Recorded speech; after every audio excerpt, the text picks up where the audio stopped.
और अधिकतर लोगों ने क्या पूछा है पता है? कि हम जो चाहते थे ठाकुर जी ने हर बार उसके विपरीत ही बोला है, तो क्या करें? क्यों डाल रहे हो? अपनी मनमानी करनी है ठाकुर जी क्या है?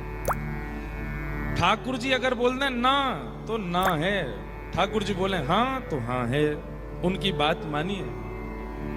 और एक बात, कई लोगों ने आदत बना ली है, वो पानी पीऊं भी कि नहीं पीऊं ये भी ठाकुर जी से पूछ रहे हैं। तो ठाकुर जी भी चिढ़ में फिर मना ही करते, मत पी, मर प्यास ही रहे। अरे तो को बुद्धि दी है, दिमाग दियो है, नेत्र दिए, हाथ दिए, पाम दिए, इतना ज्यादा पीछे मत पड़ा करो ठाकुर जी के। अब आप हर बात उनसे पूछने के लिए जाओगे, अब छोटा बच्चा होता है वो हर बात अपनी माँ से पूछता है, मैं खाना खा लूं माँ, मैं वहां बैठ जाऊं माँ, तो माँ उसको सिखाती है भाई थोड़ा डिपेंडेंट बन, सेल्फ डिपेंड भी कर, कुछ कुछ अपने आप भी कर लिया कर। अब तुझे वॉशरूम भी जाना है तो मुझसे ही पूछेगा, जाना है तो जाओ। बालक जब बड़ा हो जाता है, योग्य हो जाता है, तो माँ भी चाहती है कि वो अपने आप अपने निर्णय लिया करे। ठाकुर जी की भी मन की इच्छा रहती है कि आप भाई विवेकी हो, कथा में जाते हो, कथा सुनते हो, गुरुजनों के सत्संग सुनते हो, थोड़ा अपने दिमाग से भी अपना निर्णय लिया करो। अब ये प्रश्न पता क्या है कि मैं रोज ठाकुर जी से पूछता हूं कि मैं ब्याह करूं कि नहीं करूं, ठाकुर जी रोज मना कर रहे हैं। ठाकुर जी यहाँ पे गुस्सा में मना कर रहे हैं, बोले अब तू गृहस्थी है, ब्याह नहीं करेगा तो कहां जाए, कर ले ब्याह, अब मुझसे क्यों पूछ रहा है? जहां ऐसी दुविधा पड़ जाती हो कि अब कुछ नहीं समझ आ रहा है, बहुत बहुत प्रयास अपने दिमाग का कर लिया, बड़े जनों से आज्ञा ले ली, फिर भी आप निर्णय नहीं ले पा रहे हैं, तब जाइए ठाकुर जी के पास। और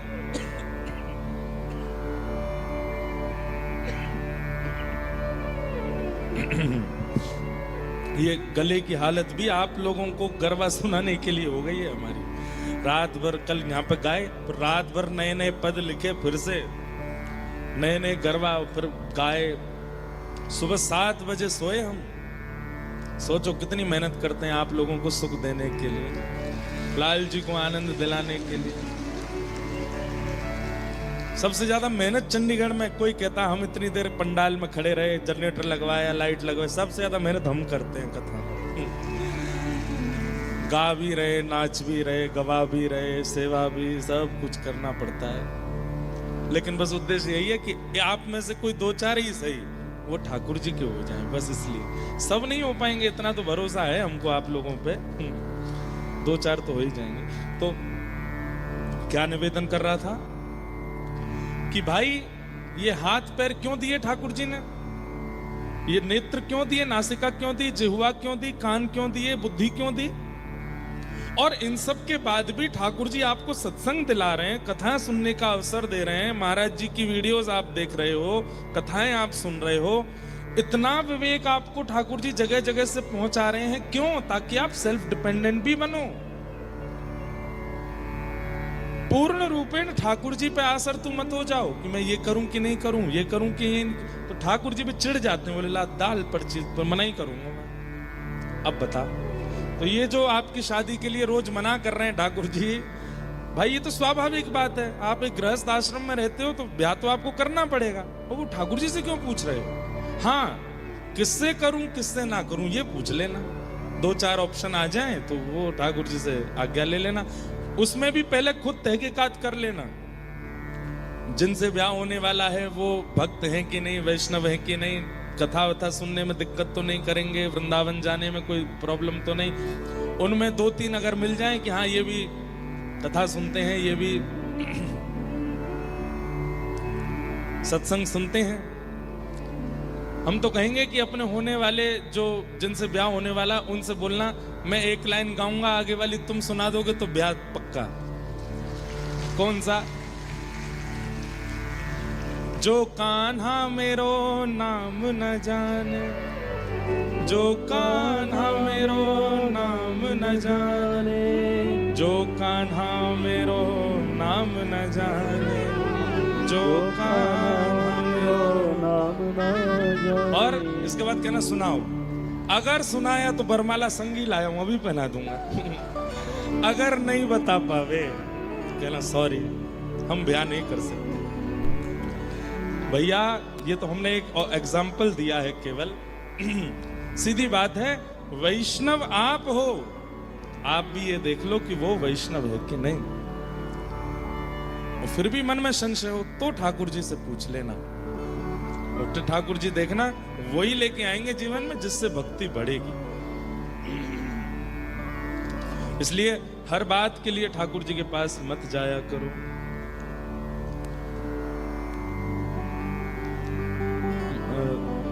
महाराज जी, जीवन में सरलता नहीं आ पा रही है। श्री जी की बहुत कृपा भी है, परंतु उनके लायक नहीं बन पा रहे हूं। कुछ दिन सब कुछ बहुत अच्छे से होता है, कुछ दिन जबरदस्ती करनी पड़ती है। आपको एक बात बताऊं, पेन पेपर की व्यवस्था भी श्री जी ने ही की है पंडाल में। मुझसे आगे बैठी हुई आंटी ने पर्स से दे दिया। अच्छा देखो, एक बात हमारी सुनिएगा। आप कथा सुनते हैं, भक्ति करते हैं, हम रोज कहते हैं ये बात कथा में, कथा सुनने और भजन करने का प्रतिफल क्या है? ठाकुर जी की प्राप्ति तो बहुत दूर है, बहुत दूर। सबसे पहला स्वरूप क्या है कि आपके अंदर दीनता आएगी। तृणादपि सुनीचेन, अपने आप को आप तृण के समान मानने लग जाओगे। और अगर ये भाव आपके चित्त में नहीं आ रहा है, अपने आप को दीन, अपने आप को सरल, अपने आप को सहज अगर आप नहीं मान रहे हो, तो इसका मतलब अभी भजन अच्छे से हो नहीं रहा है आपका। या फिर भजन तो होता है लेकिन किसी वैष्णव का अपराध भी होता है। भजन तो होता है, कहो तो कथा में आके हमारे प्रति अपराध कर रहे हैं कि कथा तो बढ़िया है, ये है, यहाँ तो ऐसे होता है, महाराज जी विलंब से आए कथा में, यूं हो रहा है, त्यों हो रहा है, ऐसे हो रहा है। कहीं ना कहीं आपसे कोई अपराध वैष्णव बन रहा है, या फिर आपका भजन जो है वो आलस्य पूर्ण हो रहा है, इसलिए दीनता, सरलता जीवन में नहीं आ रही है।